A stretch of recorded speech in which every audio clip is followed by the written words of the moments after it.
باغیانو بغاوتګرانو ترمنځ اختلافات د شمال د ډوزن عطانور خبرې د محب له شمشاد تلویزیون سره مرکه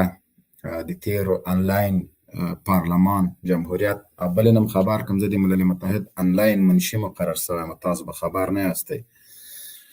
نو دغه انلاین غونډې او د عطانور مایوسي چې په بله ورځ شیطان انټرنیشنال سره خبرې کړي دي نو هغه د ورایه د هغه په څېره کې مایوسي ښکارېده داخلي اختلافات ښکارېده او د امریکایانو په غلامۍ او مزدورۍ باندې اعتراف ښکارېده چې هغه ویل چې امریکایان راغلل دومره نفر دوستم سره او دومره امریکایي پلانی کمانډر راغی له پلاني سره یې وکته ویستانی کمانډر راغی له هغه سره یې وکته نو د دوی د غلامۍ هر څه ثبوت به تاسو په خپله کتلی وي اعترافات به یې کتلي وي دوی بیا غواړي چې یو ځل امریکایان راشي او دوی سره مرسته وکړي بیا یې د دیموکراسۍ نارې وهلې چې که امریکایان دیموکراسۍ ته ژمني نو دا خو بیا موږ خپله لاره وکړو معلومه کړو نو امریکایان خو دیموکراسۍ ته یقیني ژمنو ځکه دیموکراسي خو هدف همدا ده چې خوندخواره غله کوتا او طریق جاسوسان مزدوران دوی قدرت ته راولي او تاسو هم قدرت ته راوستلی 20 کاله امریکایان دلته وو تاسو د ملت وینې وزبېښلې ملت مو د غم په ټغر کېنوه او تاسو بې غمه خپلې مزې کولې خپلې چڼچې مو کولې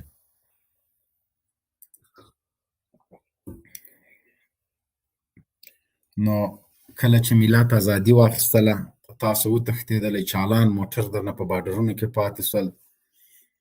د افغانستان چورلکې مې ویوړلې شتمني مو ویوړله شاهین صاحب محترم د تا دغه هغه کې چې دا سټوډیو ته راغلی دلته سیګنل مسله ده دا یا ورته که هغه نه ووځې بېرته بیا راشې او دغسې او ته ولې ډایرکټ خپله سټوډیو ته نسې راتللی زه دا وایم زه تا ته د سټوډیو لینک درکړم چې ته باید خلک کته او پورته کړې نو شاهین صاحب هم راسره ده په لایف خپرونه کې ده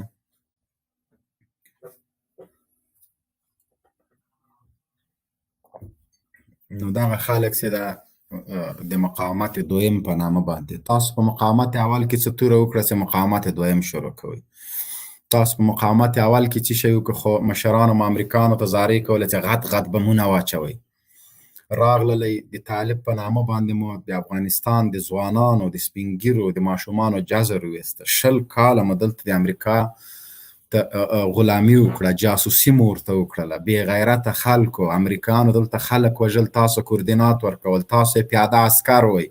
تاسو په خپله خوله اعتراف وکړه چې موږ د امریکایانو پیاده عسکر وو هغوی ته مو ویلې چې تاسو هوایي بریدونه کوئ د موږ اکمال کوئ جګړه موږ درته کوو نو دومره بې شرمه خلک دومره بې غیرته خلک چې په خپله غلامۍ باندې اعتراف کوئ په خپل جاسوسۍ باندې اعتراف کوئ بیا کله چې کابل فتح کیږي تاسو یوه شپه مخکې د پاکستان د پی ای په طیارې کې لاړلی وتښتېدلی له دې هېواد نه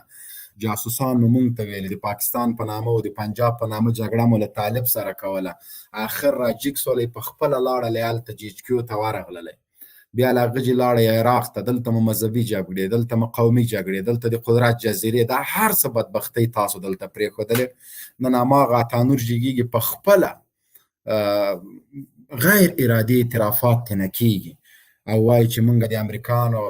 راغلل فلانی راغی هلته یې د محقق سره وکته پلاویستانی راغی هلته له